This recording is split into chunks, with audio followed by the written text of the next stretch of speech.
Yawn! Napo na yan! Nagimasan! Magyawn mga tayaw!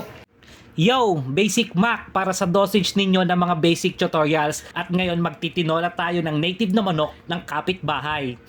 Ilabas na ang mahiwagang landag. Balatan na natin yung sayote at hiwain sa gitna at pagkiskisin ng ganyan hanggang sa matanggal yung dagta at hugasan. And then hiwain lang natin ng gerat ng ganyan. Pagkatapos, isunod na natin ang sibuyas na sabi nga nila pampaut.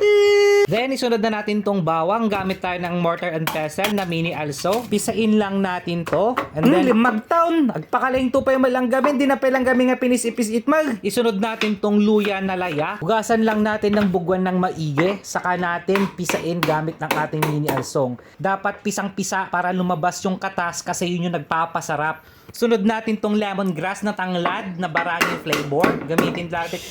Ang hirap. Pitpitin nyo na lang ng ganito. Hanggang sa maging ganito yung itsura. Mas pisa, mas maganda. Yung katas talaga kasi yung nagpapasarap. Pagkatapos nyan, i-fold lang natin ng galot na ganito. Pero diskarte nyo na kung paano nyo sa gagalutin. Pagkatapos nyan, isunod na natin gulayin itong marunggay ng karuba. Huwag kayong madanagan kasi papadigwan naman natin siya pagkatapos. Gulayin nyo lang siya ng ganyan. Iwasan yung makuha yung tangkay. Nasabong kasi yung tangkay. Pagkatapos nyan, hugasan lang natin siya sa running water na tubig.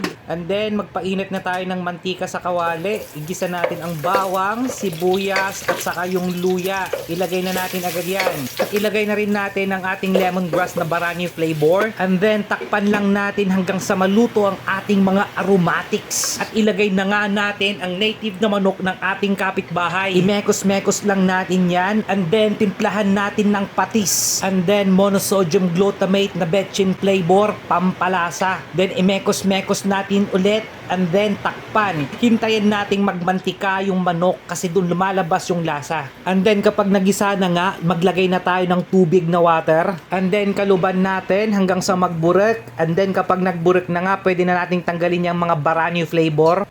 And then, add tayo ng water kasi mahirap talagang palutingin yung karne ng native na manok. From time to time, i-check natin kung malambot na yung karne ng manok. At kapag malambot na nga, pwede na nating timplahan at tikman. Tikman nga natin. Sauce! Nagimasan! Maminsan naman pay! Dito, timplahan nyo na lang siya ng anaayon sa panlasa ninyo. Sauce quality. And then, ilagay na natin yung sayote na baging manang. And then, takpan natin at hintayin nating maluto. At yun na nga, kapag naluto na, ilagay na natin yung marunggay ng kapitbahay. Ilagay natin lahat. Nagranggas ka pa yung tukol tisangana. And then, takpan lang natin at hintayin maluto yung dahon ng malunggay. At kapag luto na yan, quality na. Yawn! Napo na yan! Nagimasan! Magyawn, mga tayaw! Madok man sa timangan tatana. Yo, thank you for watching. Follow and like my page, Basic Mac, for more. Anong susunod nating lulutuin? Comment down below. Salamat sa suporta. Peace out.